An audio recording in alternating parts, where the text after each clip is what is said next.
We've all had moments that break us down, searching for light when the world spins round.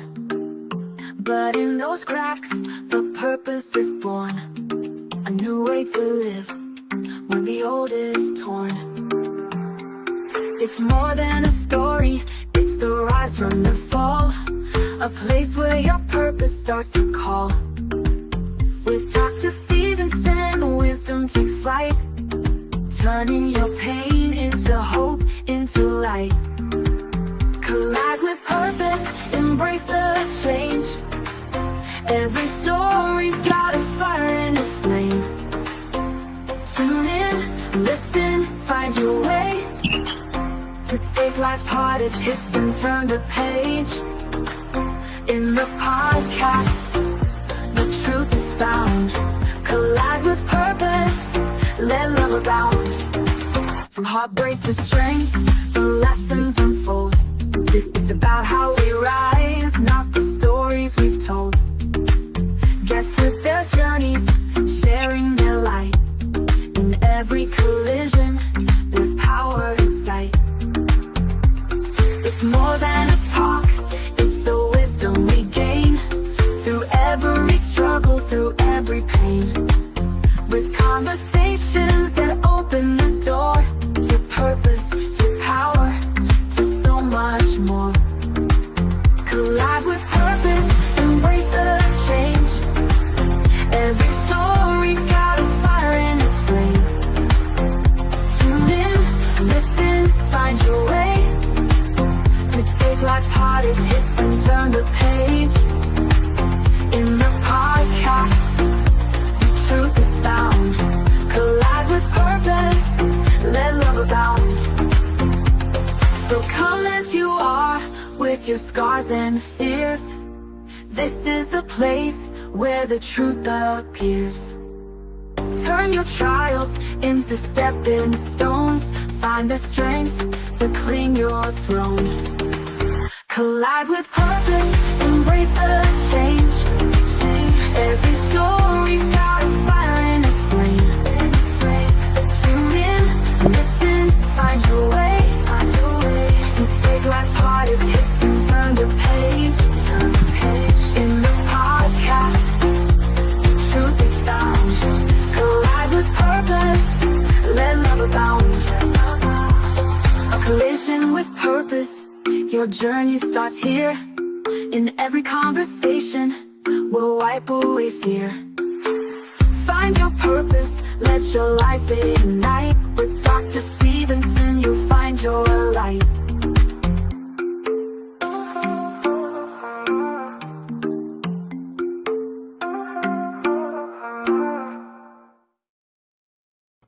All right. Good morning, good evening. Welcome to Life-Changing Conversations to Inspire Action. I am Dr. Laxley, and how's everyone doing? We have quite a few folks on with us today. Dr. Donna, we have the Honorable Leonard, we have Elizabeth. How are we doing today, guys? I'm great. Great. I'm Good. fine.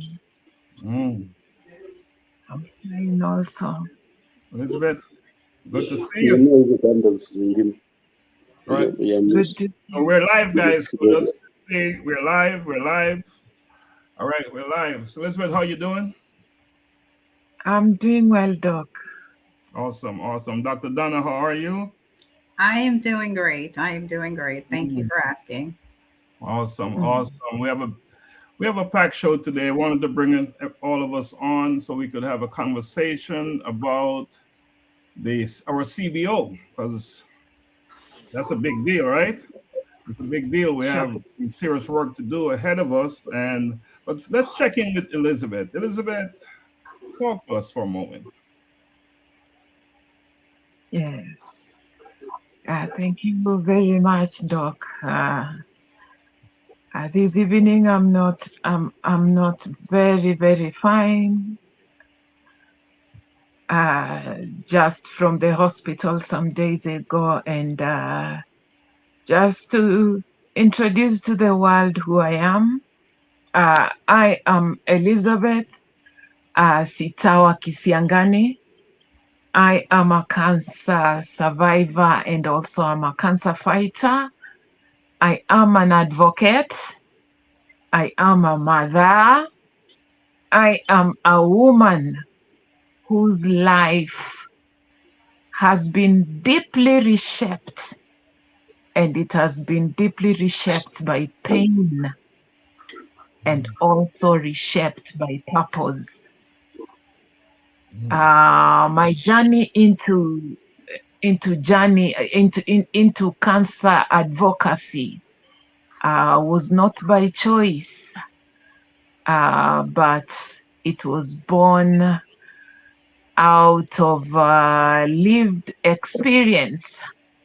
When cancer entered my body, it did not just attack my body, but the same cancer shook my identity. It shook my family. It shook my finances, and above all, cancer also shook my faith. I experienced the fear of hospital corridors, the silence that really follows a diagnosis of cancer, the stigma that comes with cancer, and also that stigma that comes when actually most people who don't understand really what cancer means, the loneliness of fighting cancer, that so many people are really afraid to talk about. These moments, as I talk about myself, were those moments that I came face to face with death, moments where my family, especially my father, who is a medic, even feared losing me. The moments, these were the moments that I lost so much weight in kilograms. I lost more than 65 kilograms. I lost a lot of strength. I lost confidence. And I could barely even recognize myself. But in the same moments, I discovered something very, very powerful. As I fought, as I kept on fighting this cancer, I discovered something very powerful. And that something very powerful was the strength of the community, the need to have very honest conversations, and the lack of support that most cancer patients usually face just beyond the cancer treatment.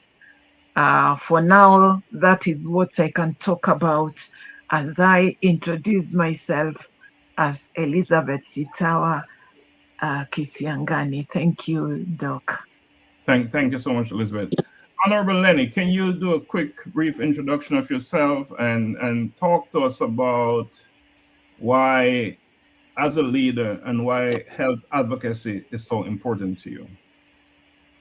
Thank you so much, Prof. and Dr. Laxley and all on the panel this evening. My name is Honorable Lenny Soita, Kasaya, having been an elected member and working now with the county government as a chief of staff in administration and all the government work and responsibility. My meeting with Elizabeth actually was a very big coincidence, because Elizabeth is like a magic that has rotated around us and has linked me to Professor Laxley, linked me to Dr. Donna Thompson mysteriously. Because when I started following Elizabeth, I got so much interested into this cancer menace. Fine, it was existing It was there in my family, but I was ignorant about it until I had an opportunity now to interact with Elizabeth boldly, is when it came to me to realize that this thing is really a monster, and most of us are suffering without even understanding how we are suffering. Looking at the African society and community where I belong, we've lost people who thought maybe they had been bewitched. We thought we lost people who ignorantly never knew what they were suffering from. And it was not their wish, because they could not get an opportunity to understand what was really eating them up. Until I came to be bold enough to share with Elizabeth, she opened me to the world of the cancer fighters and most of the people she had come across suffering different types of cancer. That's how my journey to advocacy for cancer, that's how my journey of accepting to be a leader of the Elizabeth Sitawa CBO came, and I was really touched. And when it connected me mysteriously now to the magic of Professor Laxley, Dr. Donna, the chemist worked, because it's like we shared the same purposeful thinking, and it's like our vision towards philanthropy and advocacy and creating awareness and putting an environment that can support the cancer fighters and survivors equally, and checking on their families and their welfare touched me. It really opened up to me, because at the end of it, I came to realize that most of even my relatives who suffered and went before had died about this menace without them knowing or understanding. Thank you, Honorable Lenny. Dr. Donna, please introduce yourself, how you became involved in supporting Elizabeth Sitawa and CBO. Okay, sure. So my name is, Dr. Donna Thompson, and I am the CFO of A Collision with Purpose here in the States and, of course, in Africa as well. And of course, we've been engaging with our dear Elizabeth and her illness that she's fighting. And through our building of relationship with her and hearing stories of other members in her community and outside of her community who are fighting the same illness as she is, and the stigma behind it, the loneliness, the trials that they have, both the patients and family members that's dealing with the illness. Because if anyone knows about cancer, it's not just the patient, it's the entire family that suffers through this sickness together. And with that, we realized that we needed to do something so that we can extend some type of assistance to other individuals who were faced with the same challenges as Elizabeth and what she was going through. And so with that, collectively, we came up with the idea of starting the CBO with the intention of being able to support the community at large that is going through this horrific illness in various different capacities. There'll be different initiatives, which I'm quite sure we'll talk about further in reference to the CBO. Thank you, Dr. Donna. And meeting Elizabeth was quite interesting how that unfolded, right? We visited Kenya a couple of years ago, and there was this lady there that we met. Her name is Elizabeth, and that's how we and I remember when I was in Kenya, when we were leaving, she came to me and she said, she knew I was a doctor. She thought I was a medical doctor. So she approached me and said, I need to talk to you. I need to have conversations with you about this cancer thing. Not knowing that I am not a medical doctor, not very knowledgeable about it at all. But anyway, we stayed in touch and we maintained and built a relationship. And I think that led us to here today. So, Elizabeth, Can you share the core vision of the CBO and what mission drives the work that you are building? Yes, thank you, Doc. The core vision of the Elizabeth Sitawa Cancer CBO is majorly to create a society where cancer is understood and not feared, where no cancer patient is stigmatized, no cancer patient is silenced, or no cancer patient is left to suffer alone, and where every person that is affected by cancer has an access to very accurate information, uh, compassionate support, and also this person suffering from cancer also has hope regardless of their background or their financial status. That is about the core vision. And when we talk about our mission as the Elizabeth Sitawa Cancer CBO is to transform the cancer journey through awareness, advocacy, and community-based supports. In that we are driven to educate communities on early detection, especially the early detection. That is where a lot of people lose it. Most people assume cancer, and by the time somebody gets to be diagnosed with cancer, you find that this person is at a very late stage, and the person passes on. So we want to advocate for the early detection and also prevention. And we also want to dismantle those myths and the stigma surrounding cancer. We want also to provide the psychosocial and emotional support to the patients and also the caregivers, and amplify the survivors' voices to inspire resilience and action to the community. At the real heart of our work, it is the belief. We have this belief that healing goes beyond medical treatment. It's not just a matter of going to the hospital, going for chemotherapy, going for radiotherapy, and the sort. It's beyond the medical treatment. We exist we exist as the CBO to work with the patients before, during, and after diagnosis.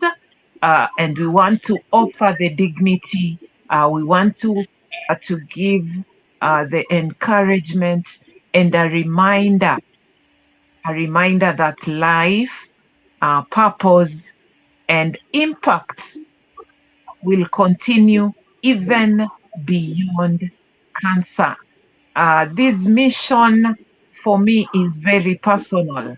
It is very rooted in a lived experience that is sustained by faith and compassion, and focused by on everything about restoring hope, life, family, and also the community at a time.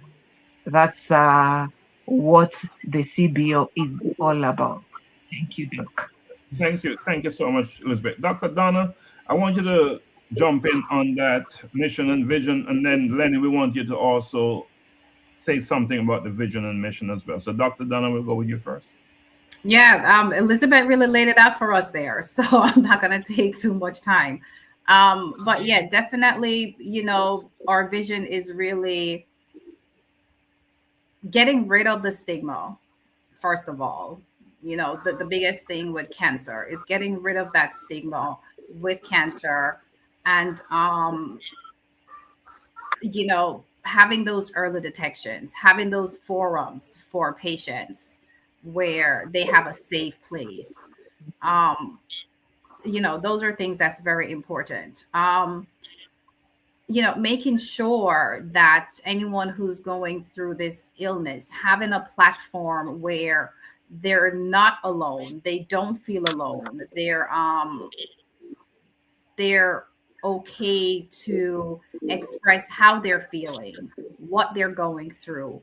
Having a forum where they have materials, how to take care of themselves, how to proper nutrition.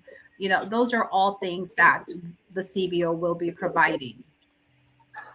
And implementing resources in the sense of having, at some point having a center so that we have a place where we can offer extended care for some of our patients and family members, whether if they have treatment and they don't have all the things that they need to go back home to have care, having somewhere where they can come to and where, we'll take care of them. We'll take care of, their spiritual being, their mental state, just the overall person, and engage in the families in those arenas as well.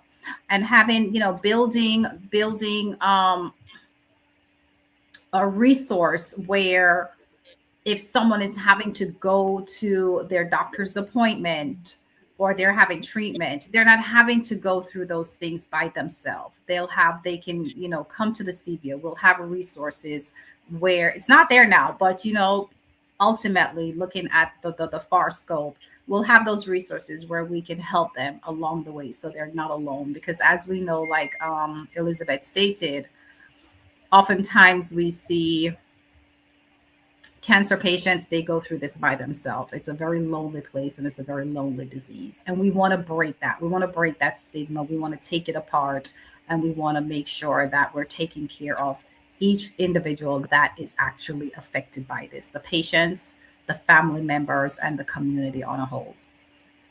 Thank you, Dr. Donald. Lenny, you want to add anything on the core vision and mission?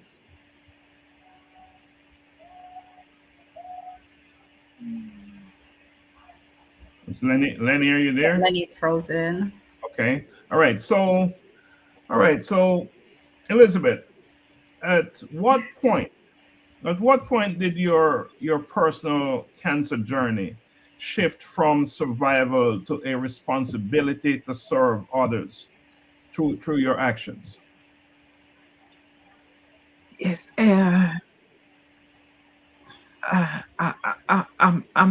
I'm very sorry because I'm in some sort of pain, and Okay. When cancer came, I realized that surviving cancer was not the end of my story. And I thought that this cancer was an assignment. It was an assignment that was given to me, and I had a lot to do with these menace that called cancer that is really eating not just Kenya, but it's eating everybody in the world.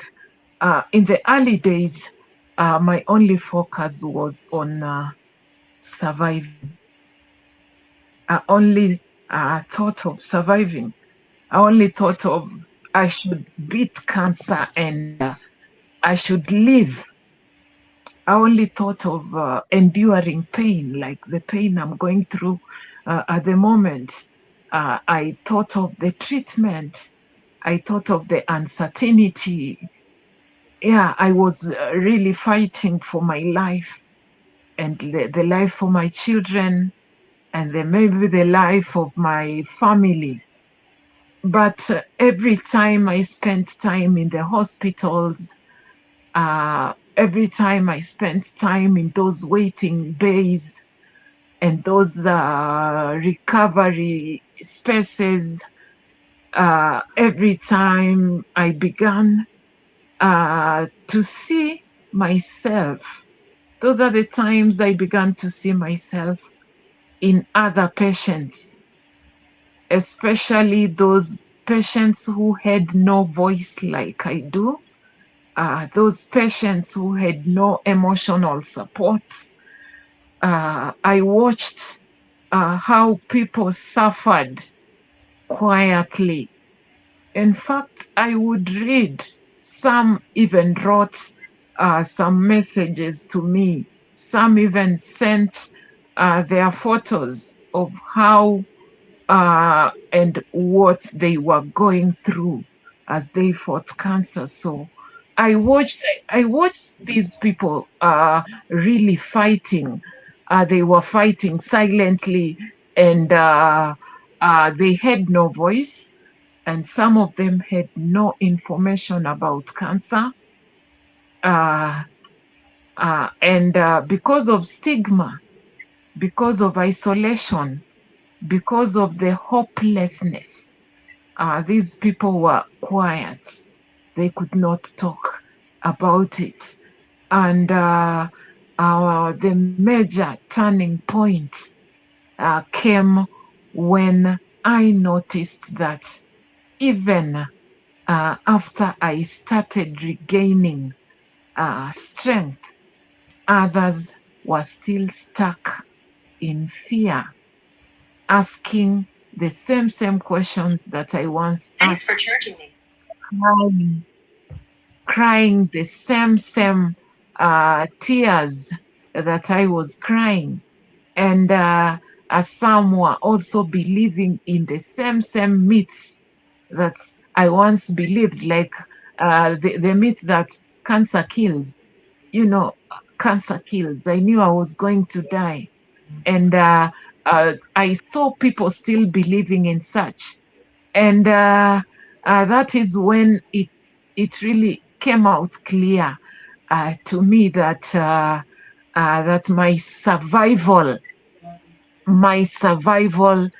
carried responsibility. And I understood, I came to understand why God had preserved my life. I understood that God had not preserved my life for me. No. He had preserved my life for others. This pain I had a meaning. And my experience as a cancer fighter was going to become a bridge for someone else healing. And that was the moment survival to me became service. And that is when I moved from why me to who can I help? From managing my own recovery to building something structured, something sustainable, and something impactful, so that support would not depend on the chance or sympathy, but on the intention and action. And that is why the ELIZABEH Sitawa Cancer CBO was given birth to. Thank you, Doc. Thank you, Elizabeth. Elizabeth, just want you to know that you continue to show courage beyond any other person and your bravery. And at any point, I know you wanted to come on here today and talk because the CBO is very important to you. But if at any point you feel as if you don't want to talk anymore, you don't have to. Please, you don't have to. Just want you to know that. All right. We don't want you to feel, if you're feeling tired, just, it's okay. We understand. We appreciate you coming on and you wanting to share, because you talk about responsibility and that this is not about you, but it's about others as well. So we appreciate that, and that is who you are. But if you feel as if you want to take a break, please do so. Okay? Please do so. Thank you, All Doc. right. Thank you. Honorable Lenny, Sure, what Doc. gaps in cancer awareness, early detection, and patient support does this CBO specifically aim to address? Hi, Doc. Pardon, please. Huh? Hi, Doc. Yes, can you hear me? I can hear you now. Pardon, repeat the question, please. What gaps in cancer awareness, early detection, and patient support does this CBO specifically aim to address? I think as a CBO, as earlier indicated by my first speakers, the vision speaks about the future. Our mission most likely focuses on mitigation. And as earlier spoken, actually, earlier detection of this menace could help us address so many things. But you see, in the communities and the societies where we belong, you see, there is those gaps now in even creating awareness where suspected even patients, or even us, because cancer is not something that will be shown on the face. But you see, when you look at our healthcare systems in this country, for sure, from the perspective of leadership, there are no laws or policies that have been very well aligned so that it can support, let's say, the tests that can determine, you see, like the cervical cancer test, the prostate cancer test, the throat cancer test, so that if these things would have been detected earlier on, they can be, at least a plan can be worked on that can help even the suffering patients. And you see, those are the issues from the leadership perspective. We need to look at it. I'm talking from the county level, and I'm also addressing the national level of this country. You see, like the healthcare system here, both in our country and in Africa, initially, the risk here in the sub-Saharan Africa and Kenya and where we belong was malaria, which was the fastest killer. But you see, the records and the data statistics are now changing because cancer has turned out now to be one of the fastest and the most devastating disease. If well detected, it can be reversed and it can even be cured. But you see, the problem is misdiagnosis, and a patient stays with the condition until it reaches the last stage, is when somebody is now discovering that what we were dealing with was a different thing and it was cancer. And that is those are the misses that we have in our healthcare system. But as a leader, this CBO is there to interact with government institutions and non-governmental institutions and even research institutions. We are appealing to well-wishers and people who can onboard, so that as we move out as an organization, we move together. If it's creating awareness, we move together. If it's organizing workshops, meeting with people, taking them through the different stages of which type of cancer diseases do we have, what could be the causes, how do we prevent. You see, there are even dietary related cancer. There are even working conditions related cancer that can cause cancer. So those are now the issues and creating awareness, which we really need. But you see, as a CBO, we are also limited because resources now must be pumped in. And you see, how do you get this? We need to have a clear strategy of resource mobilization. We need to do proposals to would-be well-wishers and donors who want to come in. But equally, we also work with the healthcare system, both at the county and the national level, to support us in creating this awareness, Prof. Thank you so much, Honorable Lenny.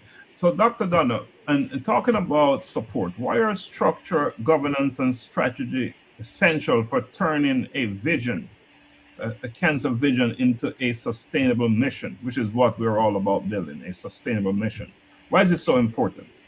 Well, it's extremely important because, for one, that is our support system. Our, just as Honorable Lenny said, our medical infrastructure, our governmental infrastructure, those are all support systems that we need on board so that we can provide the services and the care that the community will need, whether it's educating individuals on, like Honorable Lenny said, dietary foods, chemicals, different things that's in their community that can be causing harm to the body,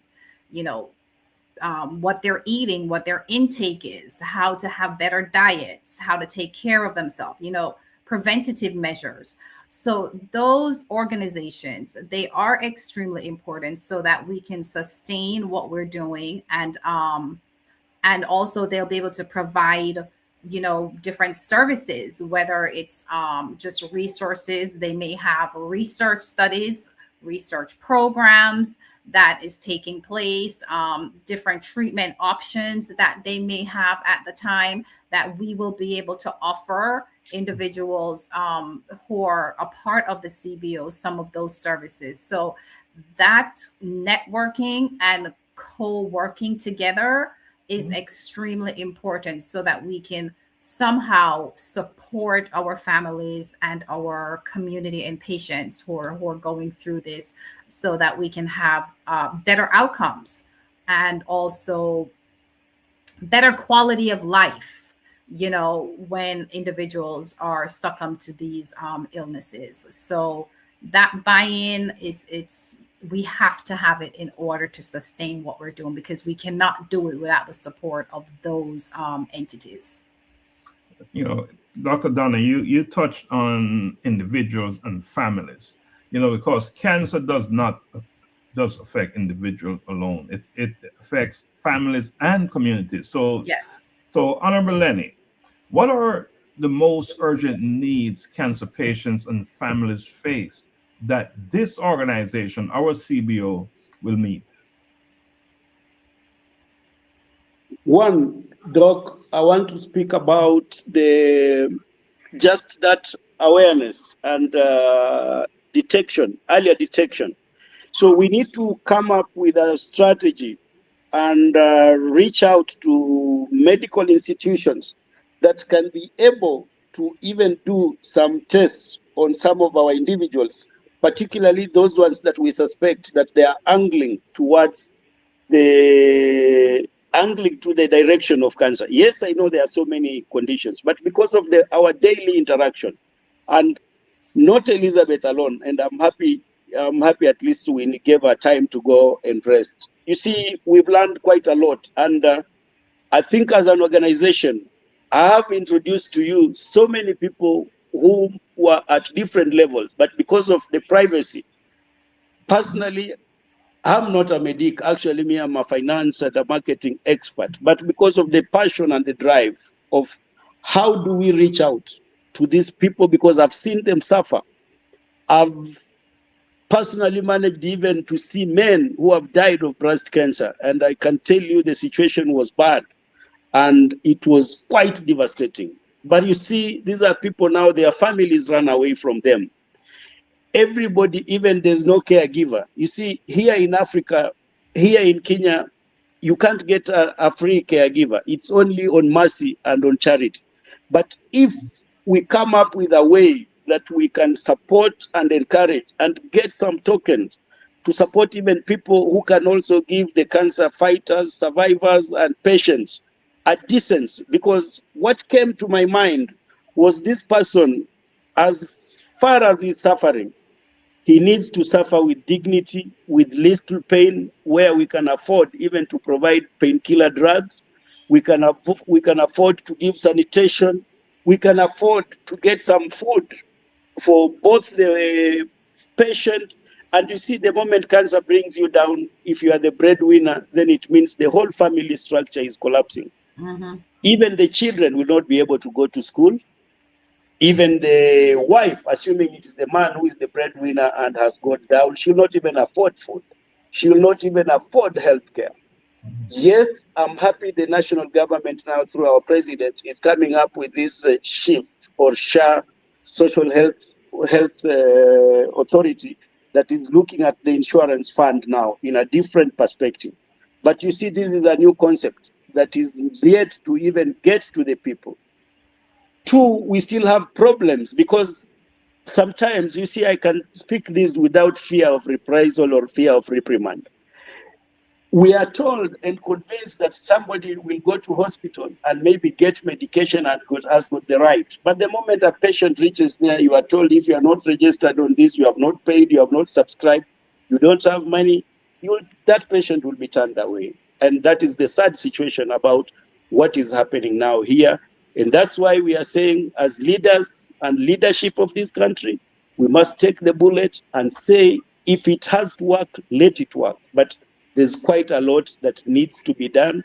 And as a CPO, I want just to appreciate you gentlemen for the support, for the initiatives that you have come through, both while you are in this country, while you are away, and that has given me the impetus and the strength to say that we cannot abandon this cause of this CBO, because we are not thinking about Elizabeth alone. We are thinking about the entire community. And the more strong we become, it's the more we can be able to help the communities around us. Thank you.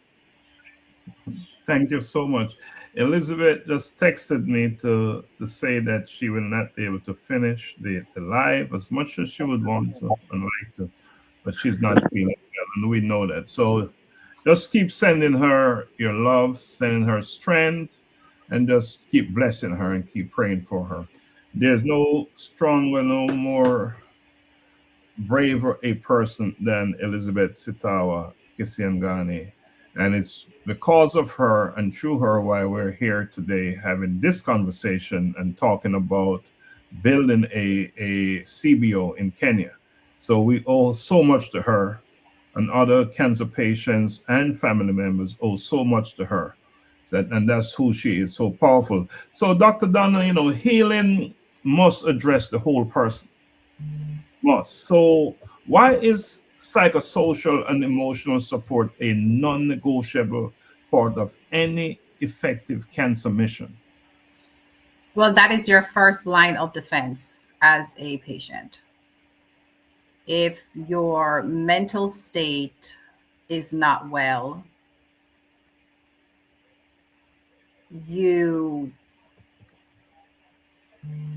I shouldn't say you won't. It will make it even more challenging for you to fight the physical effects of the illness. So your social, your spirituality, all those things that we cannot see are of paramount importance. And I would say that it is more important than any treatment that you will ever receive when you're going through such an illness. Because that is the one place that you can't do a scan to see. All right. You can't do a scan to see your thoughts. You can't do a scan to see your feelings, your emotions. You can do a scan to see a tumor. You can do a scan to see all those things, and then you determine how you're going to treat it. But what your thoughts are, what your feelings are, there is no test for that. So because of that, that is, I would say, the most important part of treating anyone that is going through a terminal illness, and family members as well, because it takes a toll on your mental state. Mhm. And those children, And those, yes, especially those children, especially the children. Yes. especially the children. You know, as we're talking and we're talking about sustainability of the mission, it will require shared responsibility, of course. And now, Honorable Lenny, what role will or should institutions, government, and civil society play in advancing the mission of this CBO? One, as we move towards mitigation and working towards the initiatives and the core objectives of our CBO, we will need the government support in the initial stages. One, to which we want to see if we can come up with health facilities that would be cooperative, so that we sign even a memorandum of understanding, whereby if we will have challenges or among the membership from the CBO, or a referral from a member, or referral from even somebody who is not a member in the CBO, we can get to take the patient through the necessary steps of even cancer detection, cancer management, and helping us to see how we can afford to give an enabling environment even to the fighters in this condition. So that is one of the rules. Two, I think moving forward, which I said it is still too expensive for even an organization or as an organization in the inception stages where we are to manage. Because as you understand, there is no drug, there is no even painkiller that is very cheap to manage this condition, Prof. and Doc. There is no, you see, a cancer fighter, a cancer patient need all along almost special diet, special management, counseling sessions, and some situations where we are managing where they need a lot of psycho and emotional support. And you see, we are talking about nutritionists, we are talking about psychologists, we are talking about the real medics and specialist oncologists, people who know exactly what they should be dealing and how they should be handling a specific type of cancer or suspected cancer in a patient. So we will need even to onboard on this organization, even medics. We will need to onboard on this organization, nutritionists. We shall need to onboard on this organization, even who are this group? I've said counselors. We need almost everybody. We need even the people, spiritual people who can encourage even the fighters. So as we speak as an organization, we are actually at the mercy of almost every well-wisher and a person of goodwill who can come in strongly to support us. And you see, to me, my happiness is to see most put a smile on the cancer fighters, put a smile on the families, put a smile on the children of even the cancer fighters. In any small way or in any big way that God can touch somebody, because it was not our wish to find ourselves in this situation that we are in. But it's because of having walked the journey, having been touched, looking at how can these people live a purposeful life? How can they see decency? How? Fine. If the worst comes to the worst, everyone needs to have a decent suffering and even a decent send-off. Thank you. Thank you, Dr. I said Dr. Lenny. I guess that's in the making, right? I'm coming there very soon. Dr. Lenny. So, it's interesting that you said none of us wish to be here. And Dr. Donna, I lost my mother as a result of cancer. And I know I saw you posted something today. You lost a dear relative. Today's a year. Today's the anniversary, right? Mm-hmm. Of you losing him. And so we have all been touched by this cancer thing. So I think we're meant to be here. This is where we belong. And I think why are we doing it in Kenya is very interesting as well. But I know it doesn't matter why anymore. I know that's where we are and that's where we're going to do the work. So, global relevance demands long-term planning. And the Elizabeth Sitawa Cancer CBO is a global organization with its roots in Kenya. So, Dr. Donna, what does sustainability and scalability look like for a cancer organization with local roots and global relevance?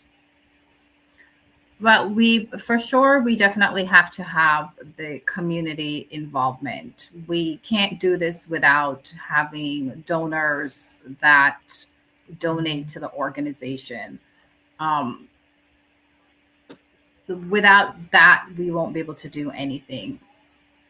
But also with donors, we know that that is also potentially limited. So the CBO, of course, will be looking at different initiatives so that it also can be self-sustained, self-funded, by coming up with different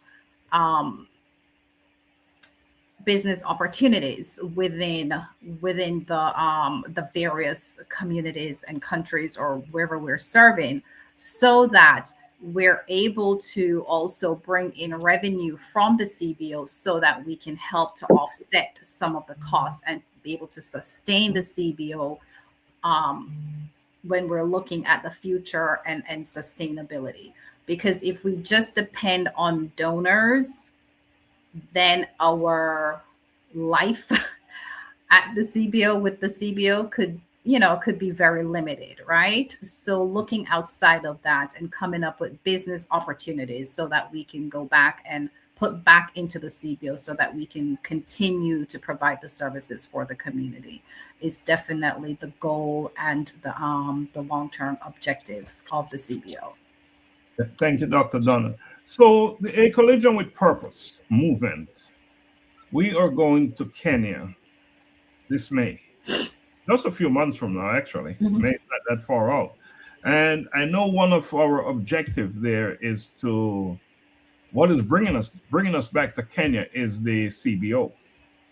And we're going to dedicate much of our time while in Kenya to, building and growing the CBO. So, Honorable Lenny, let's talk about Kenya, May 22nd, when we land Nairobi Airport.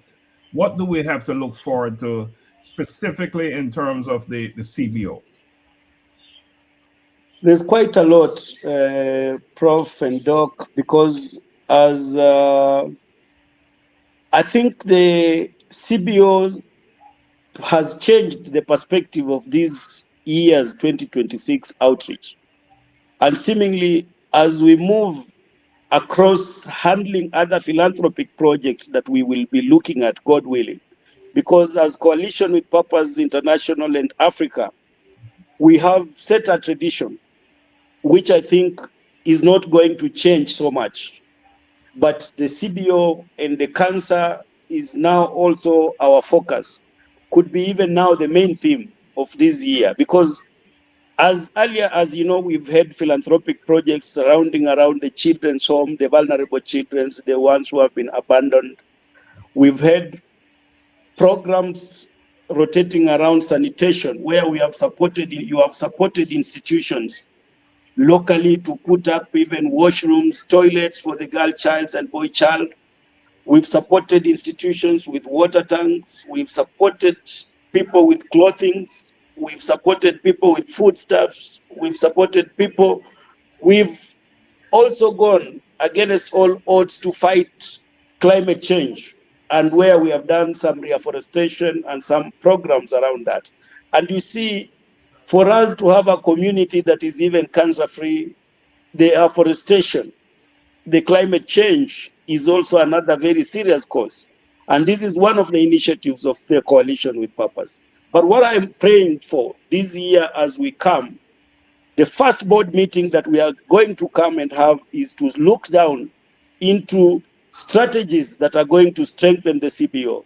As Dr. Donna put it, You cannot rely on well-wishers 100%, because I know even personally we are still sacrificing, and we have sacrificed towards this cause, and we shall never give up, because this is something that we said it has to live, it has to outlive us, it has to be beyond us, it has to be. This is a sightful. We already see the future of the organization. In our absence, even it has to go on so that it touches on other people, and the other people, its children, grandchildren should take it up and take the dream further, because the situation is not going to change anytime soon as far as I'm concerned. So as we touch down in Kenya, 2026 outreach running, and running with almost everything. Our hands are full. The resources may be what will limit us, because they may be limited. And I thank you for sharing that, but I don't believe we will be limited, because I know right now at this very moment there are individuals who are listening to us who will step forward and make a donation. So I don't see any limitations from monetary limitations. And I also know that we will be so well supported by individuals who will join the movement. And how do you join the movement?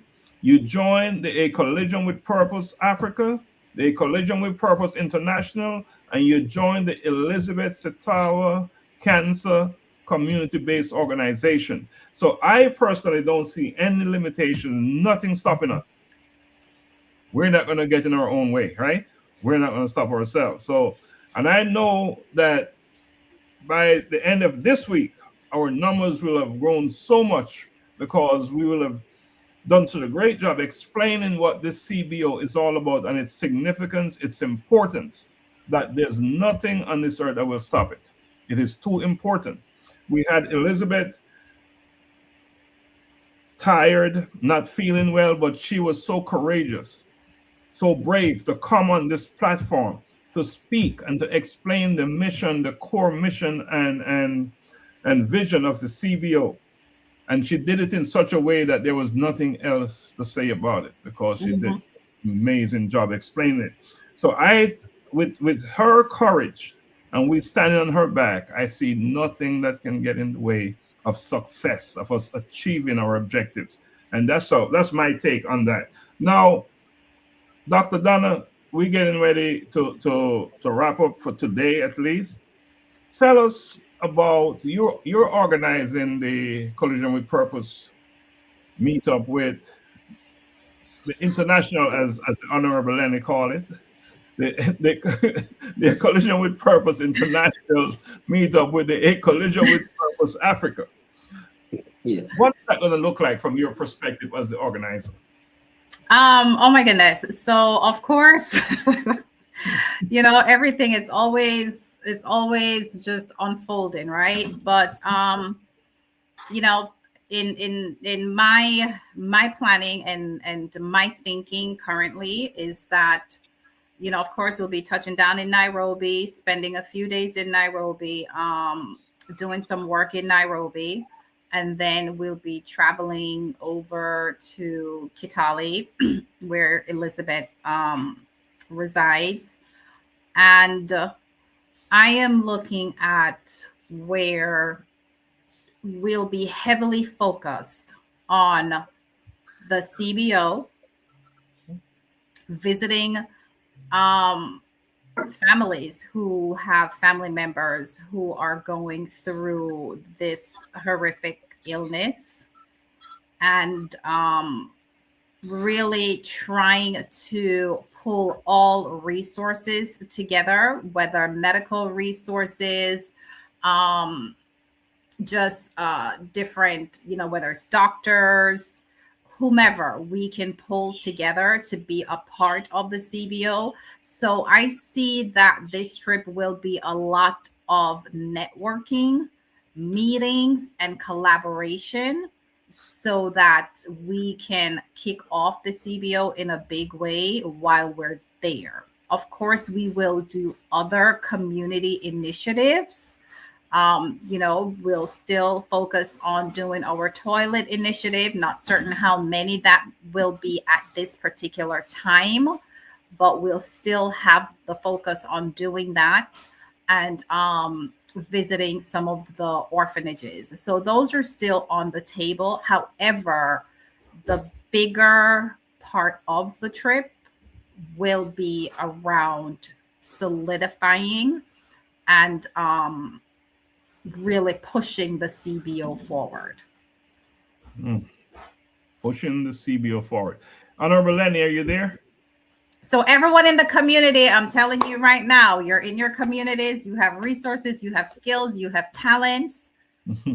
Get ready to give back to your community because the people need you.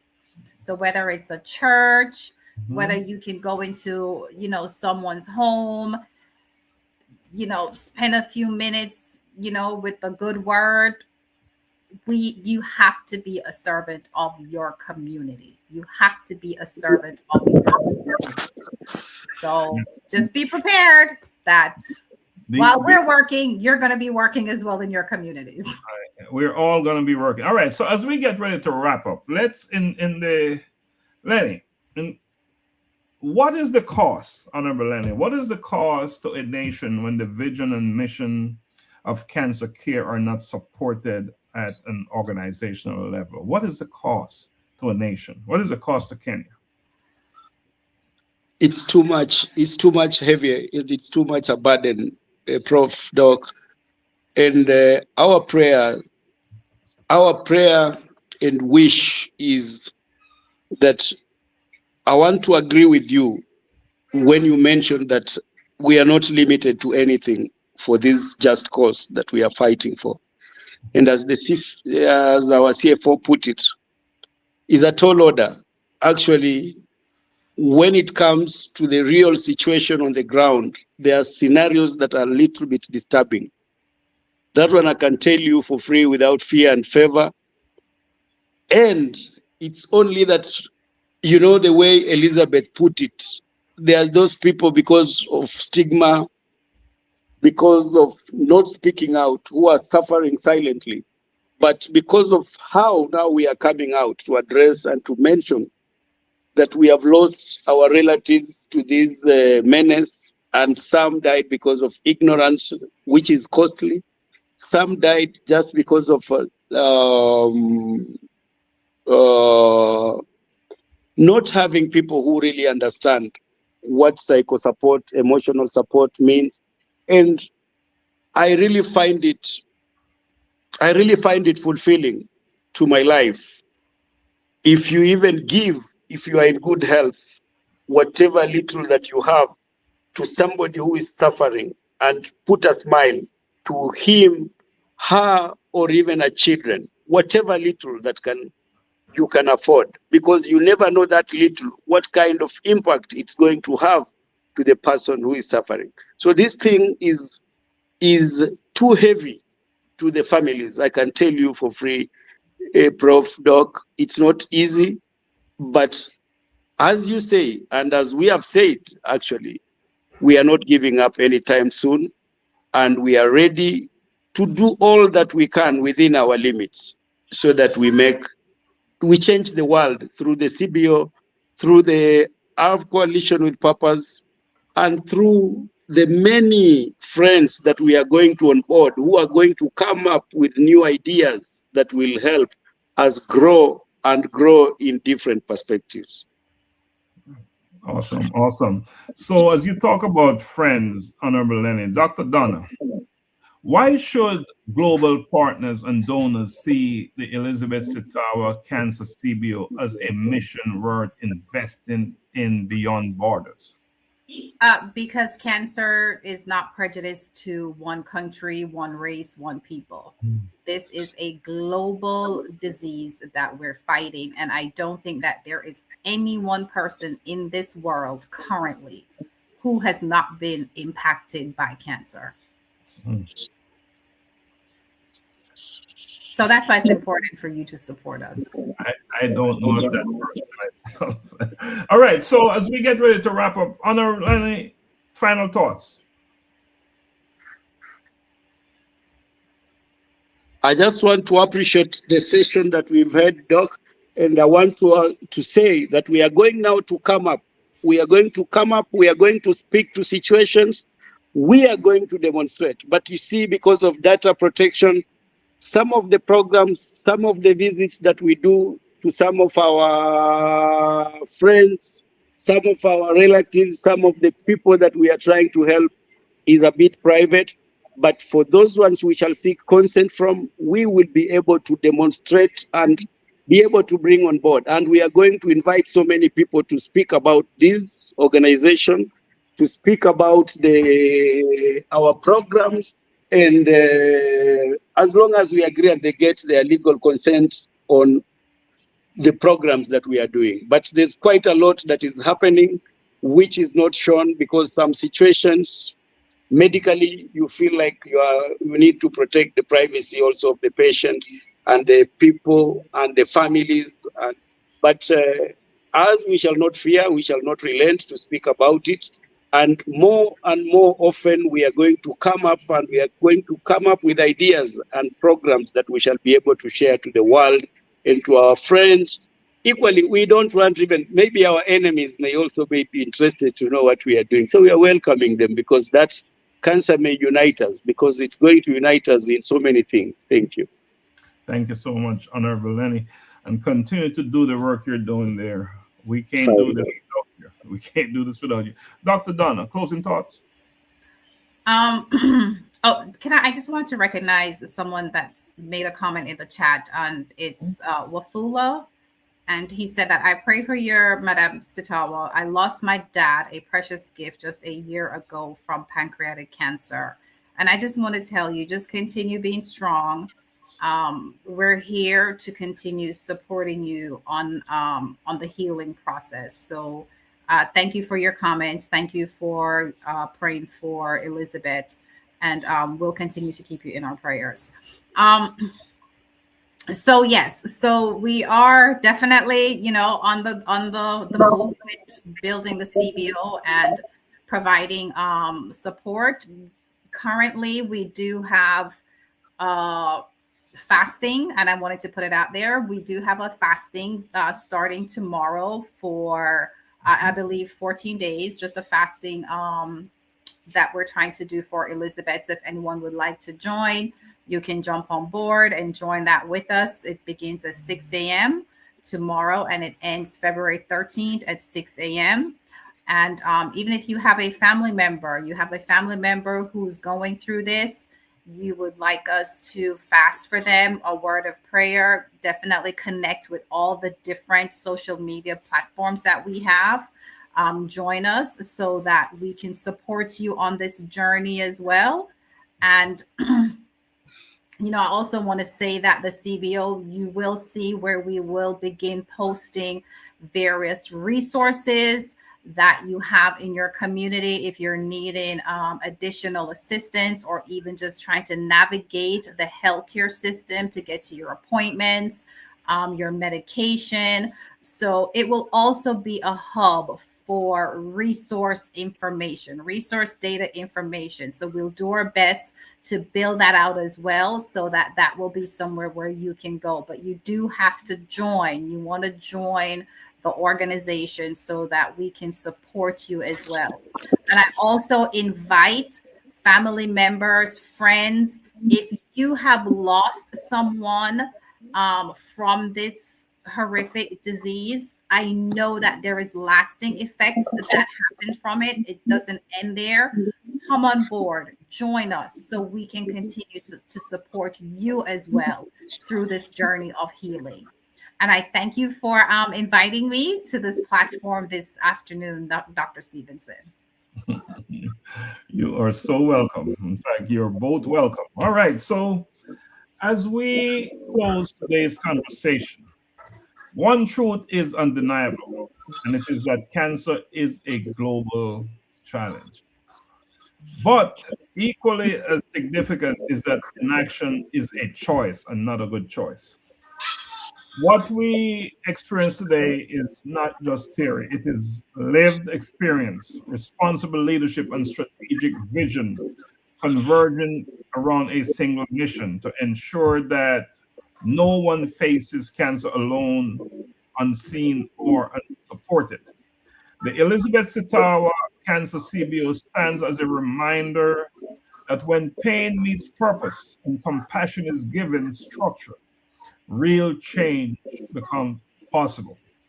So to Dr. Donna, to Honorable Leonard, Kasaya, and to Elizabeth, who was here with us earlier, I just want to say to you, all of you, thank you for your courage, for your clarity, and your commitment to building something that will outlive any single story and serve generations to come.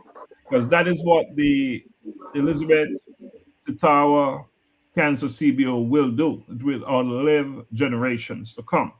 And to everyone watching, this conversation is your invitation.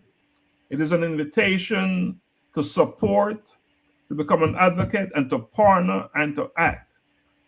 All right. So, life changing conversations to inspire action is not about listening, it is about responding to situations like this. It's about turning your words into actions and your actions into results. So, until next time, I'm encouraging you to let purpose guide you, let compassion move you, and let action define you. And that is all we have for now. Thank you so much for joining me today on Life Changing Conversations to Inspire Actions. Blessings always.